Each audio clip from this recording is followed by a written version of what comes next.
अस्सलाम वालेकुम। कैसे हैं स्टूडेंट्स? सो आज हम देख रहे हैं 2017 का एग्ज़ाम। सही है, statistics second year. So section A हम ऑलरेडी कर चुके हैं और अब हम देख रहे हैं सेक्शन बी, जिसके अंदर शॉर्ट क्वेश्चन आंसर हैं, जो कि जिसका वेटेज है 25। ठीक है गाइस। सो इसका मतलब ये है कि आपने अटैम्प्ट एनी 5 क्वेश्चंस, तो ईच क्वेश्चन आपके पास 5 मार्क्स का हो गया। ठीक है।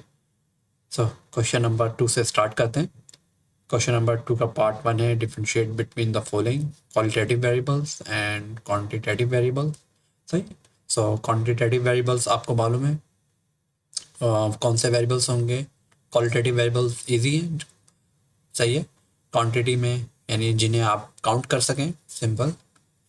क्वांटिटी से आप काउंट का साउंड याद रखिएगा, काउंट कर सकें, जिन्हें आप 1 2 3 दे सकें, जिन्हें न्यूमेरिक वैल्यूज़ में आप लिख सकें। वो जो वेरिएबल्स होंगे वो क्वांटिटेटिव वेरिएबल्स होंगे। और क्वालिटेटिव वेरिएबल्स में जिसके अंदर आप कोई क्वालिटी बयान कर सकें। मिसाल के तौर पर किसी मूवी के बारे में अगर आप रिव्यू दे रहे हैं तो क्या कहेंगे, अच्छी है, बहुत अच्छी है, या अच्छी नहीं है, या बुरी है। इसी तरह से अगर आपसे कोई आइस कलर का पूछेगा तो वो भी आपके पास क्या हो जाएगी, क्वालिटेटिव वेरिएबल हो जाएगा। उसके अंदर क्या आ सकता है, ब्लू आ सकता है, ग्रे आ सकता है, ब्लैक आ सकता है, ब्राउन आ सकता है।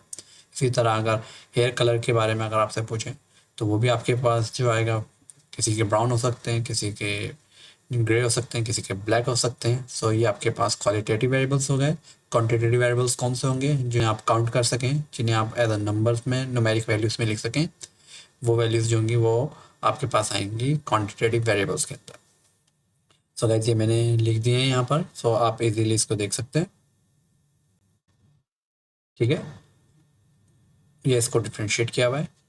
सो न्यूमेरिक डेटा और नॉन न्यूमेरिक डेटा में, so values measured and express in the number, और इसके अंदर जो थी कैटेगरी और क्लासिफिकेशन। सही है। सो क्वान्टिटेटिव के अंदर आप अलाउ होता है मैथमेटिक्स कर सकते हैं, ऐड सब्ट्रैक्ट कर सकते हैं, डिवाइड कर सकते हैं, बट क्वालिटेटिव में डेफिनेटली आप कलर्स को कैसे मल्टीप्लाई डिवाइड करेंगे। सो पार्ट बी की तरफ जाते हैं। ये थ्योरी का है, इसको आप मेमोराइज कर लिएगा, याद कर लिएगा। ठीक है। सो टू का पार्ट बी के अंदर primary data, secondary data. Primary secondary data basically जो आप खुद से डेटा कलेक्ट करते हैं, फर्स्ट हैंड डेटा आपके पास होता है, वो आपके पास प्राइमरी डेटा होता है। इसके अलावा जो डेटा आप कहीं से बोरो करते हैं वो आपके पास सेकेंडरी डेटा होता है। ठीक है। सो इस तरीके से आप प्राइमरी और सेकेंडरी डेटा को डिफ्रेंशिएट कर सकते हैं। और जिस तरह से प्राइमरी डेटा की से जो एग्जांपल्स हैं, सर्वे हो गया जब आप जो कि आप खुद कर रहे होते हैं, इंटरव्यू हो गया जिसको आप कॉल करके कर रहे होते हैं, एक्सपेरिमेंट हो गया जिस तरह से कोई चीज़ आप ऑब्जर्व कर रहे हैं, खुद से कर रहे हैं। ठीक है। सो ये आपके पास प्राइमरी डेटा हो गया। सेकेंडरी डेटा में आप कोई भी डेटा जो कि आप बोरो करते हैं वो आपके पास सेकेंडरी डेटा हो गया। फॉर एग्जाम्पल आप किसी न्यूज़पेपर से ले सकते हैं, किसी रिसर्च आर्टिकल से ले सकते हैं, वेबसाइट से ले सकते हैं। ठीक है। जो भी आप डेटा किसी दूसरे से लेते हैं जो आपने खुद कलेक्ट नहीं किया होता वो आपके पास सेकेंडरी डेटा होता है। सो गाइस इसको भी मेमोराइज कर लीजिएगा। ठीक है। अब हम चलते हैं अपने नेक्स्ट क्वेश्चन पर। सो टू, क्वेश्चन नंबर 2 के अंदर the following data represent the price of a commodity in rupees. Prepare a frequency distribution taking interval of size 5 and also find class boundary. ठीक है। Boundaries and midpoints. So मैं ऐसा करता हूँ, इसे थोड़ा छोटा कर लेता हूँ ताकि कंप्लीटली आप देख सकें इस क्वेश्चन को। ठीक है।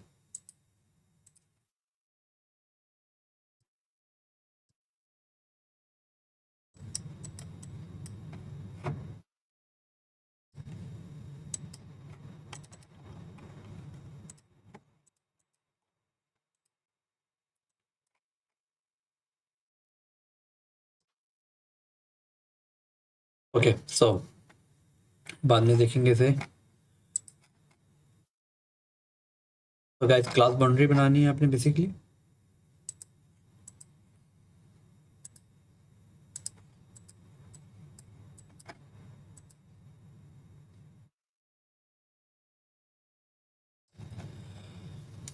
सो गाइस इसके लिए पहले मैं कॉलम बना लेता हूँ। ठीक है। तो डेटा जो है आपके पास समझने किसी कमोडिटी का डेटा है, तो वो इन रुपीज़ के अंदर है। Frequency distribution taking interval of size 5 and also find class boundary. So guys data इसके अंदर अरेंज नहीं है। सो मैं अंदाजे से देख लेता हूँ कि मेरे पास जो सबसे नंबर कम जो है वो 121 है, तो इसका मतलब ये हुआ कि मैं 120 से स्टार्ट कर सकता हूँ। ठीक है, सो करते हैं। 120 से स्टार्ट करते सबसे पहले मैं टेबल बनाता हूँ।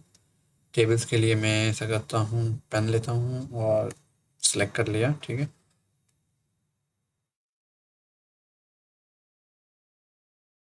गाइस ये मैंने टेबल बना लिया। ठीक है,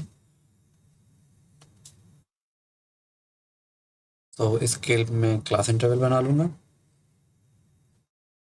ठीक है, और क्लास इंटरवल के बाद मैं फ्रीक्वेंसी बना लूँगा। ये फ्रीक्वेंसी का टेबल आ जाएगा। ठीक है, और फिर क्लास बाउंड्री आ जाएगा, और फिर मिड पॉइंट का भी है, तो मिड पॉइंट्स के लिए मैं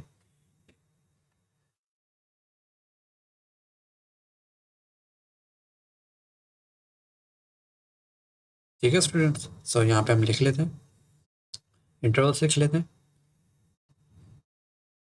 तो बेसिकली आपके पास हो जाएगा क्लास इंटरवल, इसका मैं सी आई से लिख लेता हूँ। ठीक है, क्लास इंटरवल हो गया, ये आपके पास फ्रीक्वेंसी हो गया। ठीक है, ये आपके पास क्लास बाउंड्री हो गया।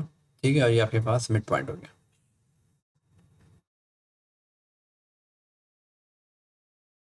पॉइंट हो गया। ठीक है, और यहाँ पर से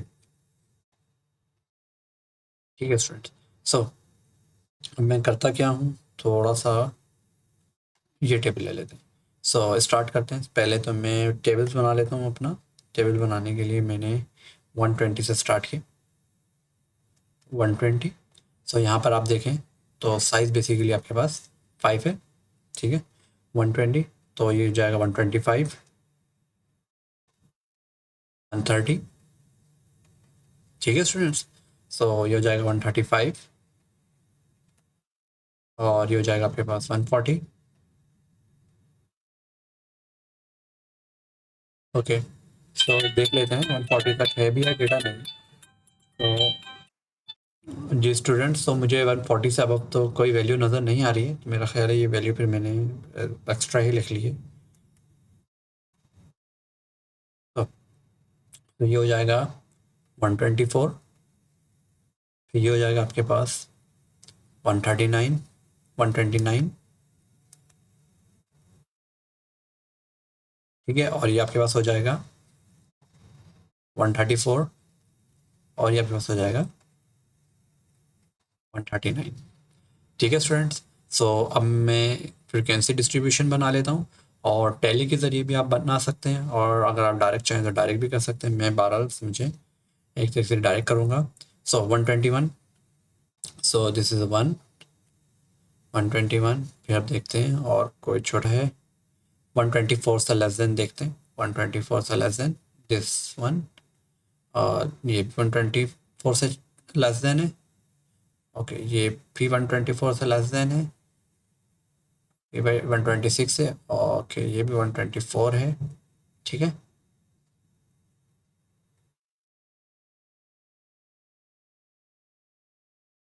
सो दिस इज इक्वल्स टू 5। ठीक है, 1 2 3 4 5। तो अब हम लेते हैं दूसरा कलर। अब मुझे देखने हैं 125 और 129 के बिटवीन कितने नंबर हैं। सही है, 1 2 3 4 5 6 7। सो ये बेसिकली आपके पास है 7। ठीक है गाइज, सो अगर कोई रह भी जाएगा तो बाद में वो मैं इसके अंदर ऐड कर दूंगा। ठीक है गाइज, तो आपने भी कुछ इस तरीके से करना है। अब हमने देखने हैं 130 और 134 के बिटवीन कितने नंबर हैं। सो 131, 2 3 4 5 6 7। ठीक है, और 7 8। सो ये सारे 134 से कम है। सो या गाइस, ये बेसिकली आपके पास हो गया है 8। ठीक है, अब उसके बाद 135 और 139 के बिटवीन। सो 135 जस्ट 1 2 3 4 5। तो गाइस कंप्लीट हो गया, ये मेरे पास हो गए 5। ठीक है, सो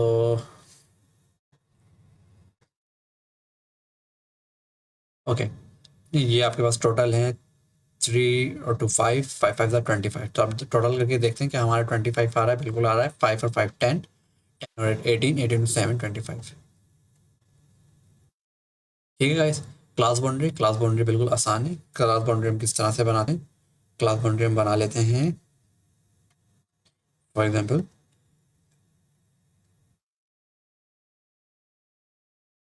इन दो वैल्यूज़ का डिफरेंस लेते हैं और उसको 2 से डिवाइड कर देते हैं। तो जो वैल्यू हमारे पास आती है, फॉर एग्जांपल मैंने ये डिफरेंस लिया, मैंने डिफरेंस ले लिया 125 माइनस 124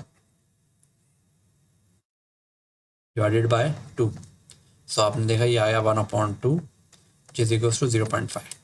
तो 0.5 आपके पास वैल्यू आ गई। 0.5 को आप क्या करते हैं, लोअर लिमिट से माइनस कर देते हैं और अपर लिमिट्स में आप क्या करते हैं, ऐड कर देते हैं। तो इस तरह से जो आपके पास कॉलम आएगा वो आपके पास क्लास बाउंड्री का कॉलम होगा। ठीक है, सो करते हैं यदि 120 में से अगर माइनस कर देता हूँ मैं 0.5, तो ये हो जाएगा 19.5। सो ये हो जाएगा 125, 124.5।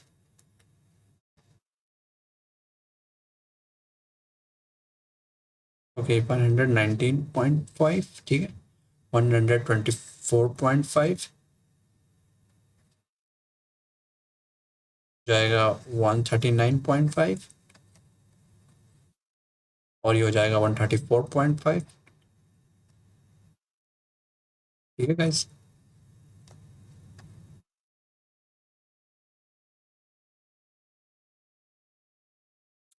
सो ये बेसिकली आपके पास क्या हो गया है, ये हो जाएगा 124। जो नंबर्स यहाँ लिखे हैं वही देख के लिख देता हूँ। 124.5 हो जाएगा 139.5 और ये हो जाएगा 130। ओके, सो कहीं मिस्टेक हुई है। ओके, ये होना चाहिए आपके पास 129.5। This is 129। ओके, फिर ये भी आपके पास हो जाना चाहिए 9.5। ठीक है students, so this is equals to 134.5 और 134.5 और ये हो जाएगा आपके पास 139.5। ठीक है स्टूडेंट्स, इस तरह से जो रिजल्ट आपके पास आया वो क्लास बाउंड्री आ गई है आपके पास। अब हम निकालते हैं मिड पॉइंट और फिर क्वेश्चन हम खत्म करते हैं। सही, मिड पॉइंट क्या हो जाएगा, 120 प्लस 124। बेसिकली मिड पॉइंट का फार्मूला लिख देते हैं, ये हो जाएगा mid point 120 plus 124 divided by 2। इस तरह से मिड पॉइंट निकलेगा। दोनों वैल्यू को ऐड करके 2 से सब्ट्रैक्ट कर दिया।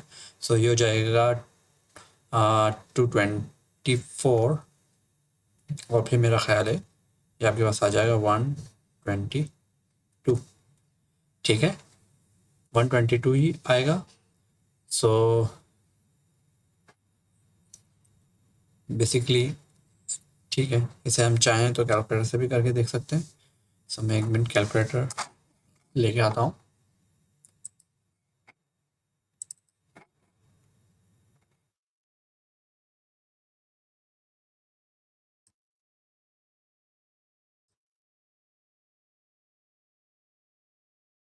ये स्टूडेंट्स कैलकुलेटर आप लोगों को नज़र आ रहा है। ठीक है, सो इसके अंदर देखें 120 प्लस 124 डिवाइडेड बाय 2, 122। ठीक है, सो सारा आपने फिर इस तरीके से ही करना है। बट जब आपको एच मालूम है, बेसिकली एच यहाँ पर है 5 का, सो उन्होंने बताया भी था ये बेसिकली आपके पास है एच 5 है। तो आप सारी वैल्यूज एच के अंदर ऐड करके मिड पॉइंट के अंदर ऐड करके निकाल सकते हैं। फॉर एग्जांपल ये हो जाएगा 127, आप लोग क्रॉस चेक कर सकते हैं, ठीक है। 132, फिर 137,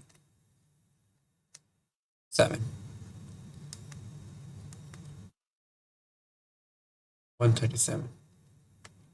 तो गाइज इस तरीके से आपने क्लास बाउंड्री भी निकाल ली है, ठीक है students.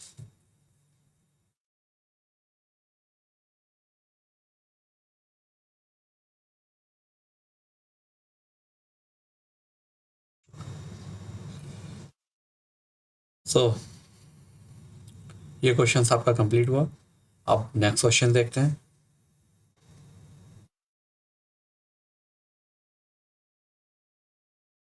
The mean of 10 members is 8. If the 11th number is included in the data, the mean become 9. What is the 11th number? Question आसान है, मेरा ख्याल है समझ में आ गया होगा, ठीक है। सो बेसिकली आपके पास 10 नंबर्स का मीन 8 है।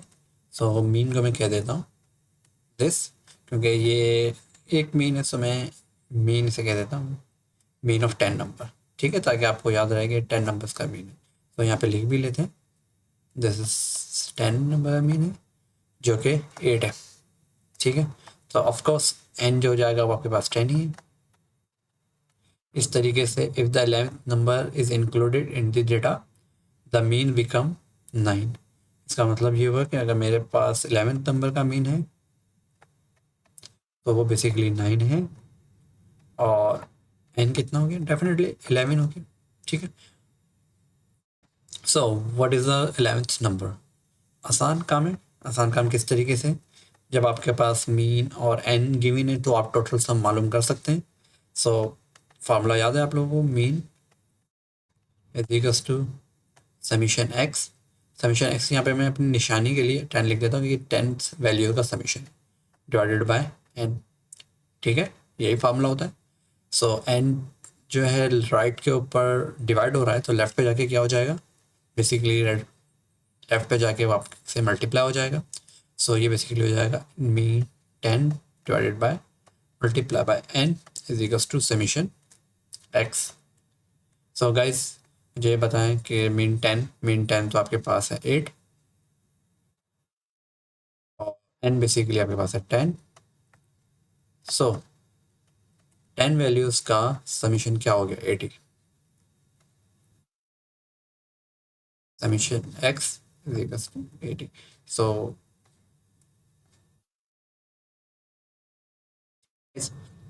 उसके बाद यही काम मैं यहाँ पे कर लेता हूँ। सो मीन 11 वैल्यूज़ का जो है आपके पास समीशन एक्स डिवाइडेड बाय 11। चाहूँ तो मैं यहाँ पे 11 लिख लेता हूँ, तो कि भाई मेरे पास 11x का जो मीन है वो ये है, ठीक है। सो वैल्यूज पुट करते हैं, ये बेसिकली हो जाएगा आपके पास 9 मल्टीप्लाई बाय 11, ऐसे ही। चलिए मैं इसको थोड़ा एन कर देता हूँ। सो एन डिवाइड हो रहा है, वहाँ जाके मल्टीप्लाई हो जाएगा, तो एन बेसिकली 11 है, तो वहाँ जाके मल्टीप्लाई हो गया, ठीक है। तो ये आपके पास राइट पर सिर्फ क्या बच गया है, आपके पास समीशन एक्स बच गया है, ठीक है स्टूडेंट। सो समीशन एक्स 11th वैल्यू का क्या आ चुका है, 9099, ठीक है। बट अभी क्वेश्चन सॉल्व नहीं हुआ है, वो कह रहे हैं what is the 11th term. So मुझे 11th वैल्यूज़ भी मालूम है, मुझे 10th वैल्यूज़ भी मालूम है, तो मुझे सिर्फ मालूम करना है कि 11th वैल्यूज़ क्या होगी, क्योंकि मुझे सम मालूम है 11 वैल्यू का, ठीक है। सो बेसिकली क्या हो जाएगा, एक्स मालूम करना है आपने, जो कि 10th पोजीशन पर है। तो इसका मतलब ये हुआ कि मैं 11 में से जो 11x हैं उसमें से माइनस कर देता हूँ सम ऑफ 10th एक्स, ठीक है। सो 11x जो है वो बेसिकली आपके पास 99 माइनस 80 इक्वल्स टू 90।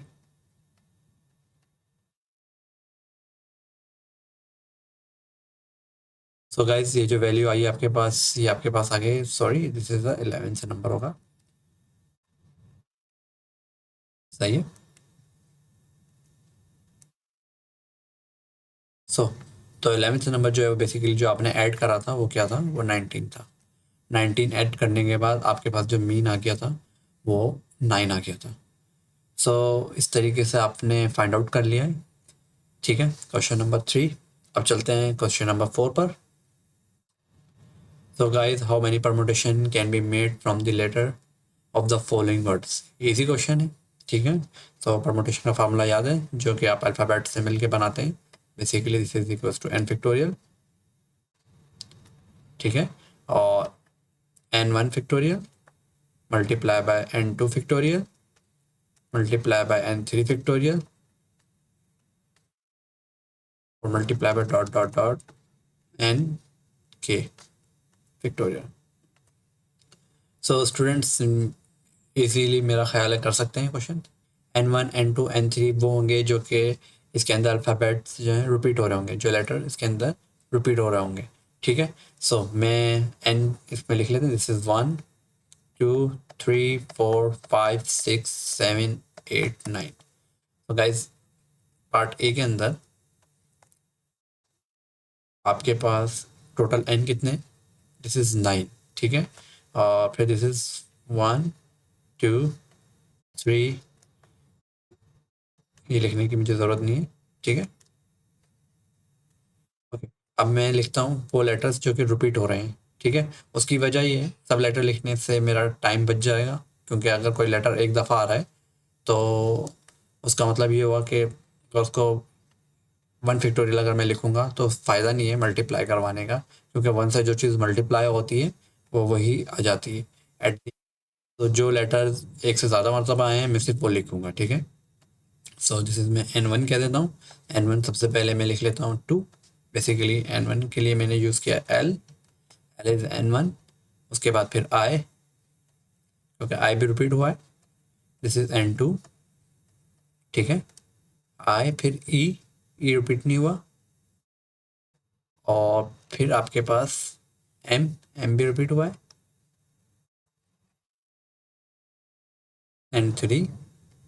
सही है, सो काउंट करना शुरू करते हैं 1 2। तो दिस इज़ 2।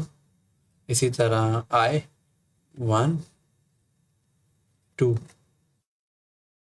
2। एल भी आपके पास 2 दफ़ा है। ठीक है, उसके बाद आई ई जो है एक दफ़ा है, एन भी एक दफ़ा है और यू भी एक दफ़ा है। सो उसको लिखने का फ़ायदा नहीं है। सो डेट्स इट, हम परमुटेशन निकाल लेते हैं किसकी, मिलेनियम की। ठीक है, N factorial is equals to 9 factorial. Okay, 9 factorial के बाद आपके पास हो जाएगा n1 is equals to 2 factorial multiply by 2 factorial और मल्टीप्लाई बाय 2 फैक्टोरियल। सो मैं ये काम करने वाला हूँ डायरेक्ट कैलकुलेटर से। ठीक है, so fraction 9 factorial divided by 2 factorial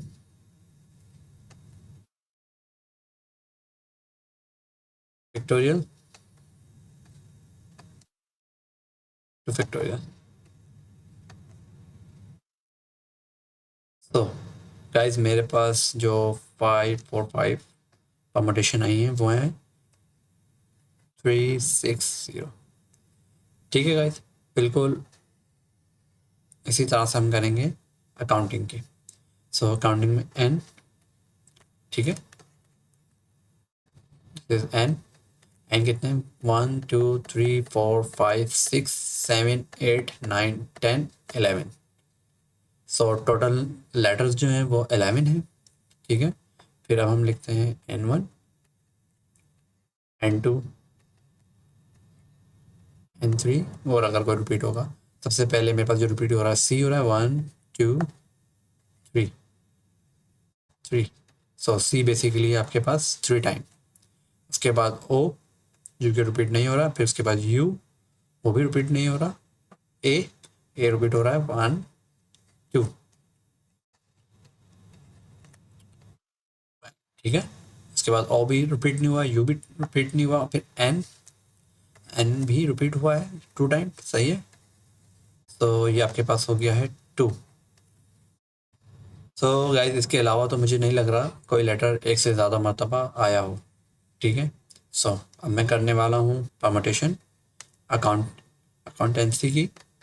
तो ये आपके पास हो जाएगा 11 फैक्टोरियल, ठीक है। सो 3 factorial, 2 factorial and 2 factorial. So permutation देख लेते हैं, डायरेक्ट कैलकुलेटर से करते हैं।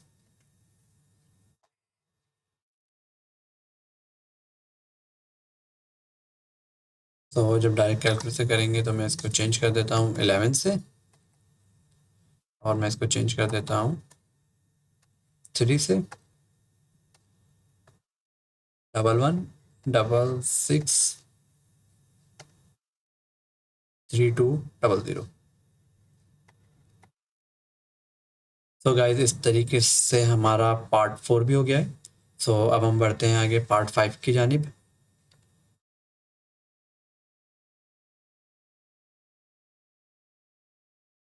ये स्टूडेंट्स आप लोग को स्क्रीन पे नज़र आ रहा होगा part 5। So how many two digits numbers can be formed from the digits 4, 5, 6, 7, 8 if the digits are repeated, not repeated? आसान सवाल है, ठीक है। सो बेसिकली ये भी आपके पास परमुटेशन का ही क्वेश्चन है, सही है। सो रिपीटेड के अंदर फॉर एग्जांपल आपके पास क्वेश्चन है 2 डिजिट्स आपने बनाने हैं, और इन 5 डिजिट्स हैं, ठीक है। मैं 2 डिजिट्स बना लेता हूँ, सही है। इन 2 डिजिट्स की स्पेस छोड़ दी मैंने रिपीटेड के साथ।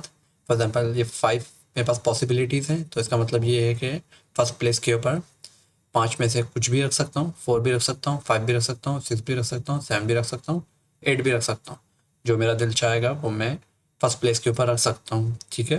पॉसिबल है। इसी तरह क्योंकि कंडीशन मेरे पास रिपीट की है कि सेकंड पर अगर मैंने यहाँ 4 रखा है फॉर एग्जांपल, तो मैं यहाँ पर भी 4 रख सकता हूँ क्योंकि रिपीटेशन अलाउ है। तो इसका मतलब ये है कि यहाँ पर भी आपके पास 5 पॉसिबिलिटी हैं। फॉर एग्जांपल अगर मैंने यहाँ पे 5 रखा है तो मैं यहाँ पर भी 5 रख सकता हूँ, ठीक है।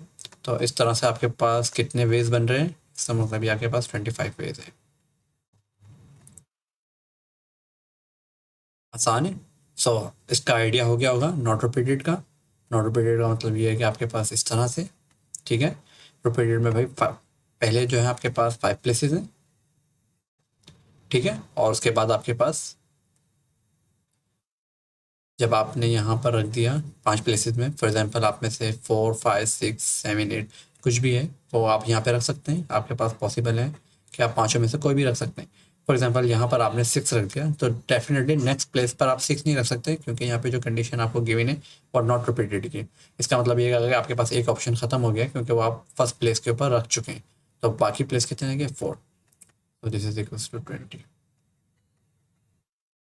तो एक आसान सवाल था, और इसको आप इस तरीके से भी कर सकते हैं कि आपके पास 5 हैं और आपने 2 चूज़ करने, दिस इज इक्वल्स टू 2। तो ये मेरा ख्याल है जब आप कैलकुलेटर करेंगे तो 20 आ जाएगा। तो इस तरह से कर लें, ये ज़्यादा आसान है, या फिर इस तरह से कर लें, ये भी आसान है, ठीक है।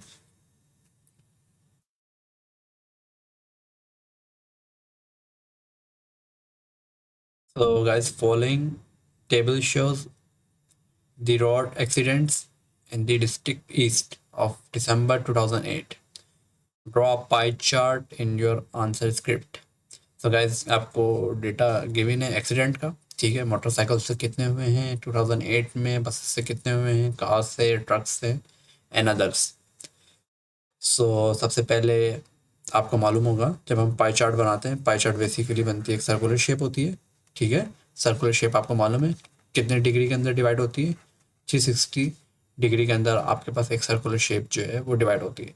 इसका मतलब ये हुआ कि आपका जो डेटा है, ये सारा डेटा जो है ये आपने सबसे पहले 360 डिग्री में कन्वर्ट करना है। तो कन्वर्ट करना आसान है, हमें आता है, मैथ्स से हम कर सकते हैं, ईजी है। तो सबसे पहले हम अपना डेटा 360 डिग्री में कन्वर्ट करते हैं और फिर उसके बाद हम पाई चार्ट बनाते हैं।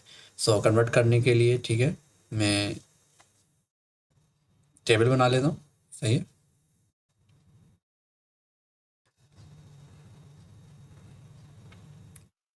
तो ख्याल है ठीक है।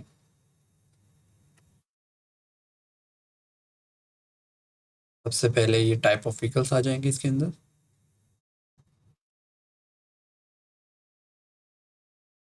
ठीक है, मैं इसको वर्टिकल शेप में बनाऊंगा। फिर उसके बाद नंबर ऑफ एक्सीडेंट्स आ जाएंगे। ठीक है, और फिर उसके बाद मेरे पास 360 डिग्री के अंदर एंगल आ जाएगा। और यहाँ पे व्हीकल्स आ जाएंगे।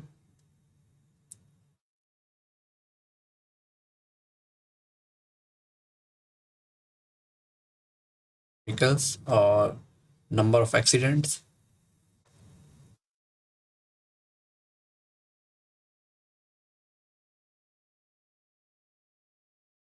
ठीक है guys. Okay, number of accidents के बाद फिर आपके पास आ जाएगा एंगल।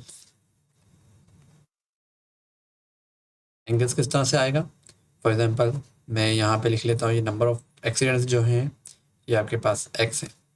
ठीक है, सो बेसिकली करना क्या है आपने, बिल्कुल x divided by summation x multiply by 360 degree.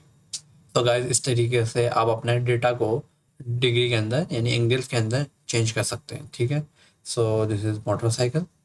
So pen change कर लूँ। This is equals to motorcycle. This is equals to buses. फिर कार्स, ट्रक्स,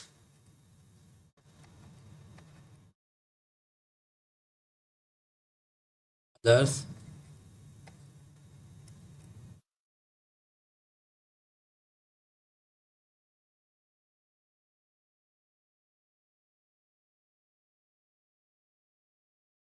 मैं चाह रहा हूँ एक बिल्कुल सीधी लाइन बन जाए।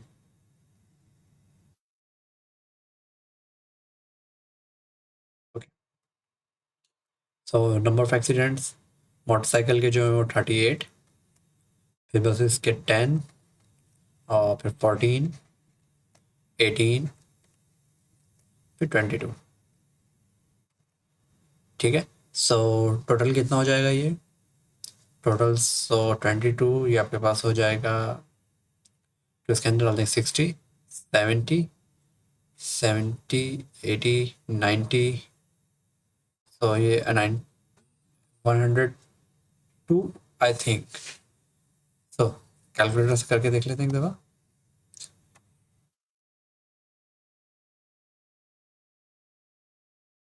बेसिकली हो जाएगा आपके पास 38 plus 10 plus 14 plus 18 plus 22।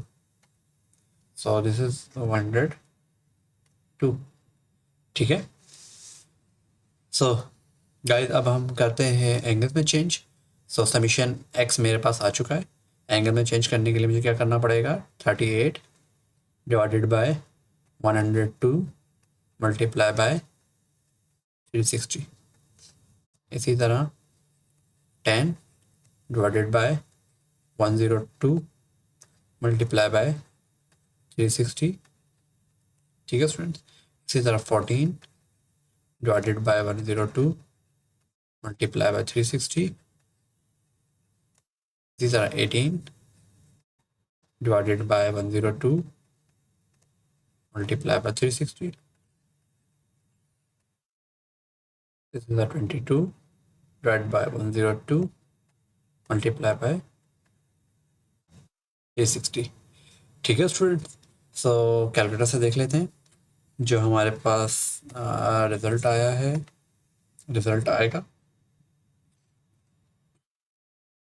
So guys ये हो गया आपके पास 38 डिवाइडेड बाय 102 मल्टीप्लाई बाय 360।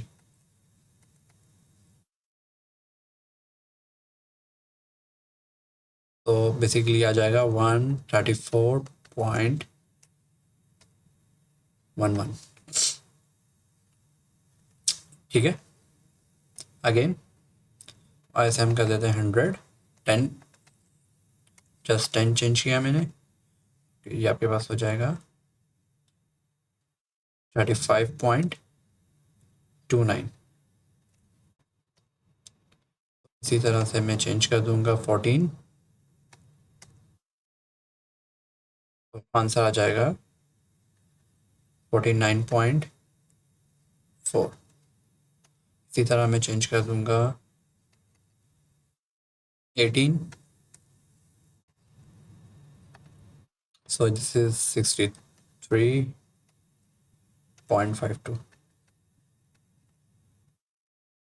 तो ये आपके पास हो जाएगा 22,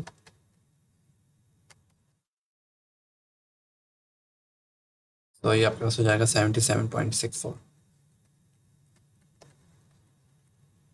तो गाइज आप मुझे बता सकते हैं जब आप इनका सम करेंगे तो आपके पास क्या आंसर आएगा। जब आप रिलेटिव फ्रिक्वेंसी जब आप निकालते हैं और आप उसका सम करते हैं तो आपके पास क्या आंसर आता है, 1। इसी तरह आप परसेंटेज रिलेटिव फ्रिक्वेंसी निकालते हैं, जब उसका सम करते हैं तो आपके पास क्या आंसर आता है, 100। इसी तरह जब आपने ये एंगल में चेंज कर दिया है, जब आप इसका सम करेंगे तो गैस करें क्या आ सकता है। आपका आंसर आना चाहिए 360। तो फिर इसका मतलब ये कि आपने ठीक किया है। ठीक है गाइज। तो अब हम बनाते हैं अपना पाई डायग्राम। ठीक है। सबसे पहले मैं ले आता हूँ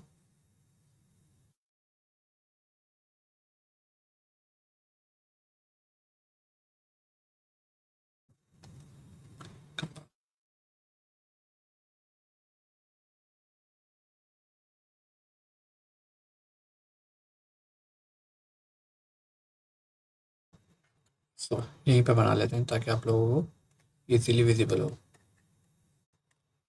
ठीक है।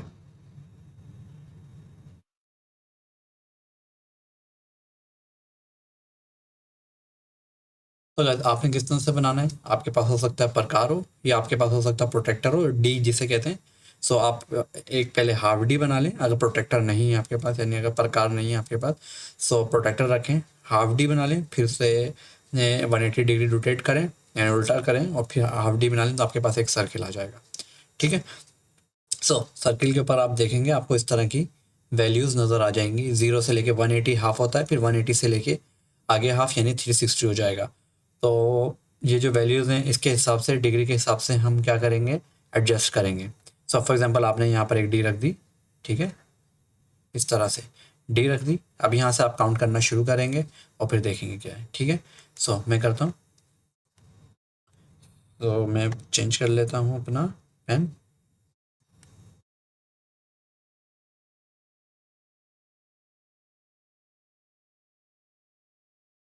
सबसे पहले येलो कलर। सबसे पहले मैं 134 करता हूँ। 134 किस तरह से हो जाएगा, 120। ठीक है। उसके बाद 130, 130 यहाँ पर आ जाएगा। 134 कुछ यहाँ पर होगा। ठीक है। ये मैंने शेड कर दिया इसके। ठीक है। बेसिकली 134 आपके पास हो गया है मोटरसाइकिल। ठीक है। मोटरसाइकिल आपके पास 134। ठीक है। उसके बाद मैं ले लेता हूँ 35। 35 किस तरह से ले सकता हूँ मैं, 134 के अंदर मैं जो है 5 ऐड करता हूँ। मैं गैस कर लेता हूँ ये 135 ही है, इसका मतलब ये हुआ 5 यहाँ पर। सही है। फिर ये 10, फिर ये 20, फिर ये 30।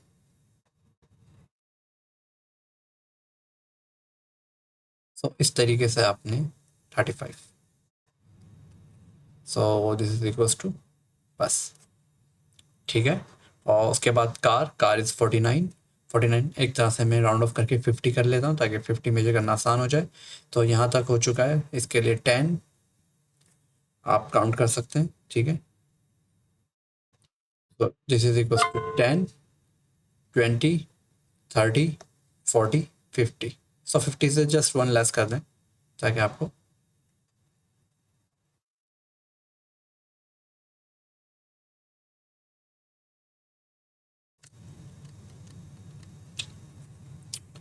तो बेसिकली 50 करते हैं। ये आपके पास हो गया है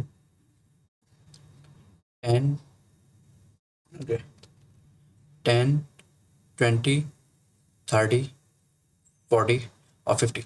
अगर चलें, अगर थोड़ा मुश्किल हो रहा है तो आप रिवर्स में भी कर सकते हैं। किस तरीके से? 10 यहाँ पे हो जाएगा, 20 सही है। This is equals to 10, 20, 30, 40, 50। So just थोड़ा सा लेस कर लें। So this is a car, ठीक है। उसके बाद है 63 कर लें या 77 कर लें, कोई एक कर लेते हैं, ठीक है। सो ग्रेन ले लिया है मैंने, कौन सा ज़्यादा आसान रहेगा? आसान रहेगा मेरे लिए 63 कर लेते हैं, ठीक है। सो दिस इज़ अ 10, यहाँ पे 10 हो गया, फिर ये 20 हो गया, फिर ये आपके पास 30 हो गया, फिर 40 हो गया, ये 50 हो गया, ये 60 हो गया, 63 कुछ यहाँ पर आ रहा है, ठीक है। तो this is equals to 63, trucks जो हो गया आपके पास 63 हो गया, ठीक है। जो लास्ट रह गया है, सही। सो लास्ट बेसिकली जो है आपके पास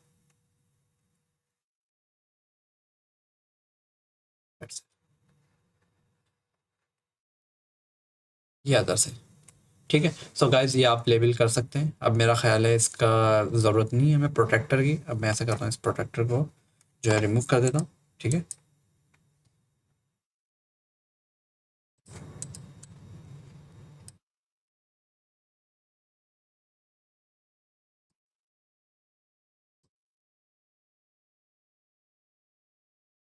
सो ठीक है। सो गाइज ये आपके पास पाई चार्ट आ गया है। मेरा ख्याल है क्लियर हो गई होंगी चीज़ें आपको। आप इनके ऊपर लेबलिंग कर दिएगा, येलो में आप मोटरसाइकिल लिख दिएगा, जिस तरह से मेरे पास कलर हैं डिफरेंट। सो आप जस्ट एरोस का निशान लगा के भी बता सकते हैं कि फॉर एग्जाम्पल आप ये बता सकते हैं कि ये आपके पास मोटरसाइकिल है, ठीक है। ये मोटरसाइकिल है, और फिर ये आपके पास और जो ये आपके पास बेसिकली पैसेज हैं, ठीक है। इसी तरह ये आपके पास कार हैं, ठीक है। ये आपके पास ट्रक हैं,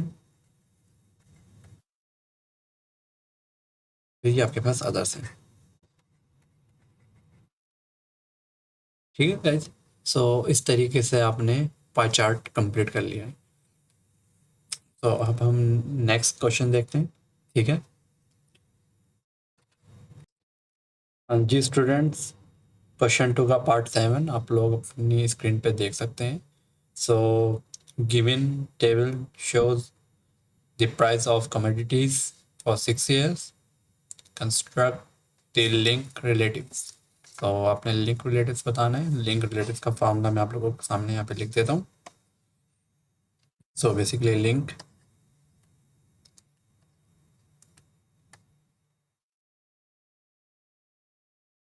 so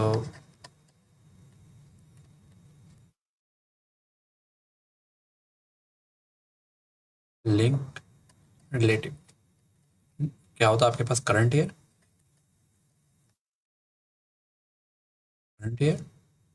divided by previous year,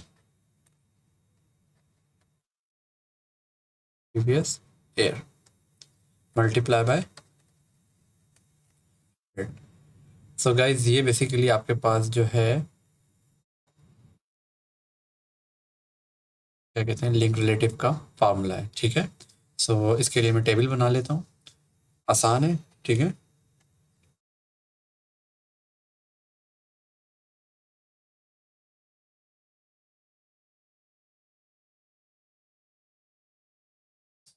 तो ये लिंक रिलेटिव का फार्मूला टेबल बनाया है मैंने, ठीक है।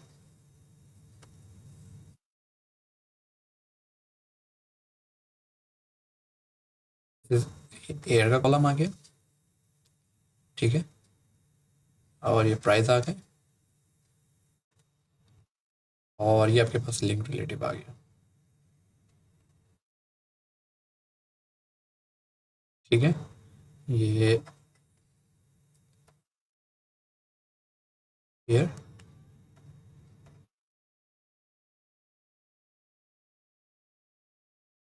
और ये आपके पास प्राइस, और ये आपके पास link relative.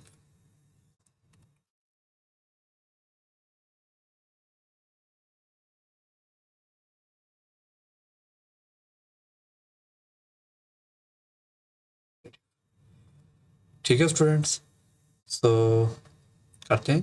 This is 2000, okay, 2000, 2001, 2002, 2003, 2004,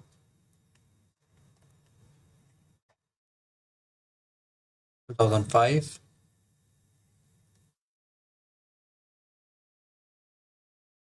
so price है आपके पास 45, 52, 58, 64, 72, 88। ठीक है स्टूडेंट्स, सो लिंक रिलेटिव में फर्स्ट तो वैल्यूज़ आप चाहें तो 100 लिखते हैं या इसको ऐसे ही छोड़ दें, क्योंकि लिंक रिलेटिव में बेसिकली आप कंपैरिजन किससे कर रहे होते हैं, प्रीवियस ईयर के साथ कर रहे होते हैं। ठीक है, सो फॉर एग्जांपल ये आपके पास हो जाएगा, करंट वैल्यू कितनी है आपके पास 52 डिवाइड बाय 45 मल्टीप्लाई बाय 100। देखें ये 2001 का लिंक रिलेटिव आ गया। इसी तरह 2002 का लिंक रिलेटिव क्या आ जाएगा, 58 डिवाइडेड बाय 52 मल्टीप्लाई बाय 100। इसी तरह 2000 का लिंक रिलेटिव क्या आ जाएगा, 64 मल्टीप्लाई बाय 58 मल्टीप्लाई बाय 100। ठीक है स्टूडेंट्स, इसी तरह 72 का आ जाएगा, 72 डिवाइडेड बाय 64 मल्टीप्लाई बाय 100। इसी तरह आ जाएगा आपके पास 2005 का, 88 divided by 72 multiply by 100। So calculator में देखते हैं हमारे पास क्या वैल्यूज आ रही हैं। जैसे इक्वल्स टू है आपके पास 52 डिवाइडेड बाय 45, ठीक है, फिर मल्टीप्लाई बाय 100। सो ये वैल्यू आ गई है आपके पास 115.55। ठीक है, फिर 58 डिवाइडेड बाय 52 मल्टीप्लाई बाय 100, तो 101.553 है।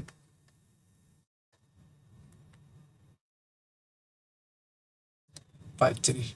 ठीक है स्टूडेंट्स, सो इस तरीके से आपने सारी वैल्यूज़ जो हैं वो कैलकुलेट करनी है। तो ये हो जाएगा आपके पास 64 divided by 58 multiply by 100,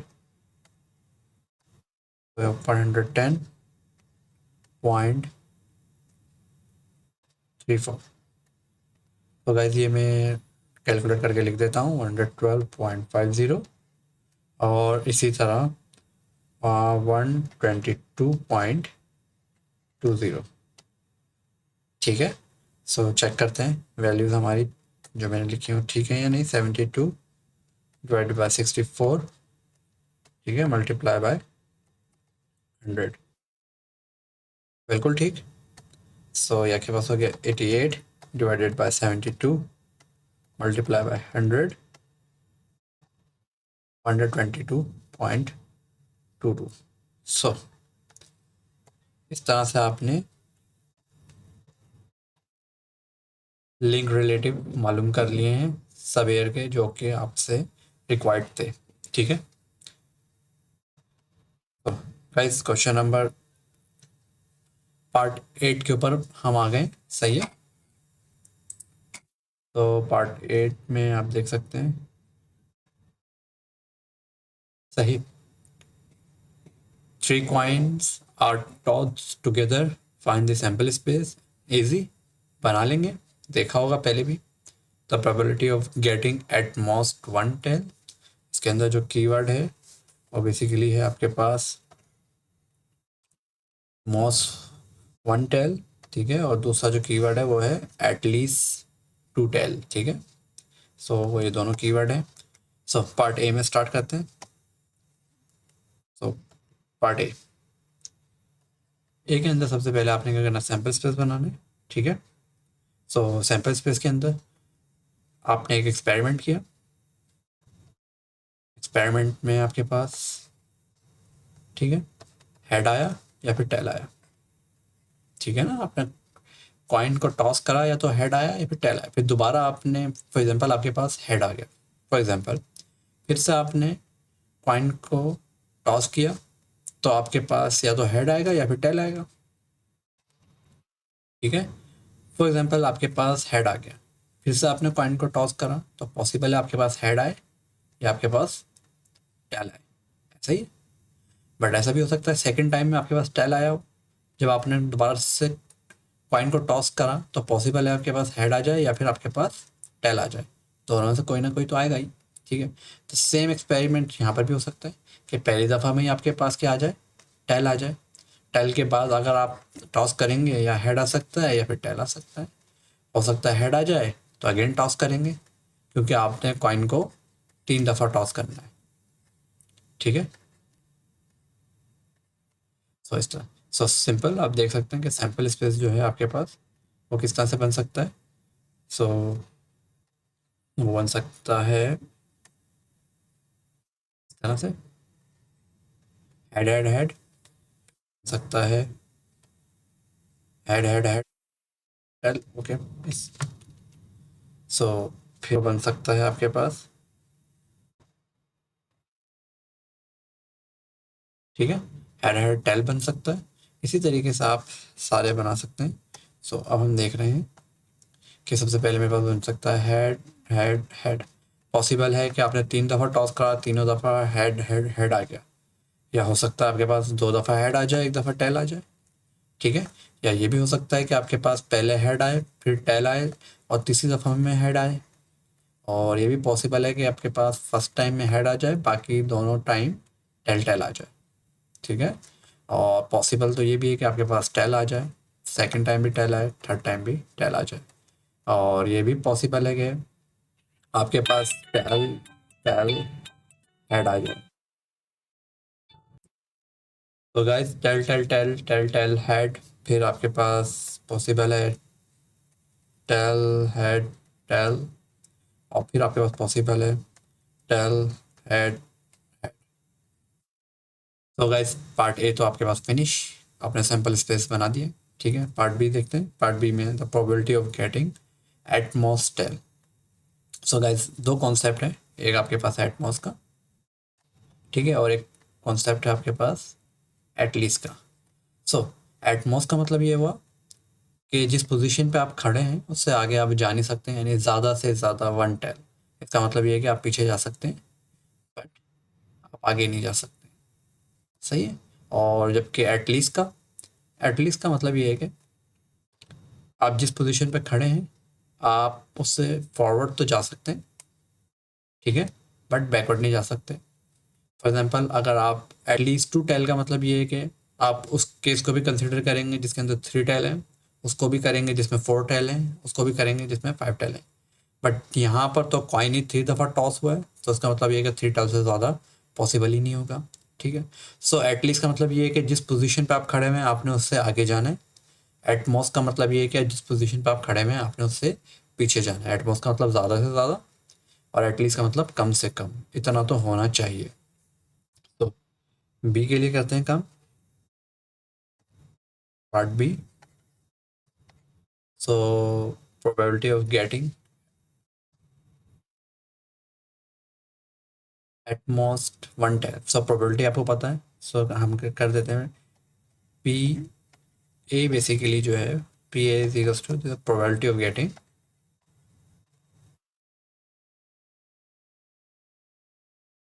probability of getting at most at most 1 tail.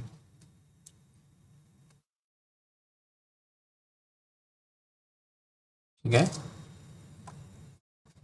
So probability का फार्मूला आप लोगों को याद होगा। प्रोबेबिलिटी ऑफ ए बेसिकली आपके पास है फेवरेबल आउटकम और टोटल आउटकम। तो गाइस टोटल आउटकम्स आप देख चुके हैं ऊपर, ठीक है। वो बेसिकली कितने हैं, 8 हैं। काउंट कर लेते हैं दोबारा से, 1 2 3 4 5 6 7 8। सो 8 पॉसिबल आउटकम है, 8 मैं लिख चुका हूँ। फेवरेबल आउटकम एट मोस्ट 1 का मतलब ये हुआ कि ज़्यादा से ज़्यादा एक, और कम से कम जो है वो 1 से कम जो होंगे वो काउंट करेंगे, ठीक है। 1 टेल का मतलब ये है कि आपके पास दिस इज़ 1, दिस इज़ 2, जिनके अंदर एक टेल पॉसिबल है, दिस इज़ 3, ठीक है। इसके अलावा भी कोई पॉसिबल है, बिल्कुल एक चांस और है, वो है नंबर 4, हेड हेड हेड। सही है। सो एटमॉस का मतलब यही था कि ज़्यादा से ज़्यादा एक टेल आने की पॉसिबिलिटी कितनी है। तो उसके अंदर फिर आपने ये वाला भी काउंट किया, क्योंकि आपने पीछे का की तरफ जाना है, एटमॉस में आपने पीछे की तरफ जाना है। सो ये आपके पास हो गया फेवरेबल आउटकम, आपके पास हो गया 4। So this is equals to 1/2, ठीक है स्टूडेंट्स। सो पार्ट सी के अंदर प्रोबेबिलिटी ऑफ बी लिख लेते हैं, जो कि है प्रोबेबिलिटी ऑफ, बता देते हैं किस चीज़ की है, probability of getting at least, देखते हैं, 2 टेल,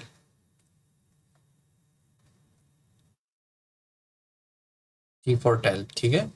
सो अगेन आपको पता है प्रोबेबिलिटी ऑफ बी बेसिकली हो जाएगा favourable outcome divided by total outcome. So total outcome तो स्टिल सेम ही रहेंगे, ठीक है स्टूडेंट्स। और फेवरेबल आउटकम्स कितने हो जाएंगे देख लेते हैं। 2 टेल का मतलब वो कि जिसके अंदर वो एक्सपेरिमेंट जिसमें दो टेल आए हों या 2 से ज़्यादा टेल आए हों, ठीक है, वो हम कंसिडर करेंगे। सो सबसे पहले मैं कलर चेंज कर लेता हूँ, ठीक है। सो 2 टेल किसके अंदर आए हुए हैं, this is 1, this is 2, this is 3, ठीक है, और दिस इज़ 4, ठीक है स्टूडेंट्स। तो ये आपके पास हो गया है 4 फेवरेबल ऑर्डर। तो इसका आंसर भी आपके पास आया है 1/2। तो गाइस 0.5 एक तरह से आपके पास आंसर आ रहे हैं, ठीक है। और इस तरह से आपने सेक्शन बी जो है वो ख़त्म कर लिया है। अब हम करेंगे सेक्शन सी, ठीक है स्टूडेंट्स।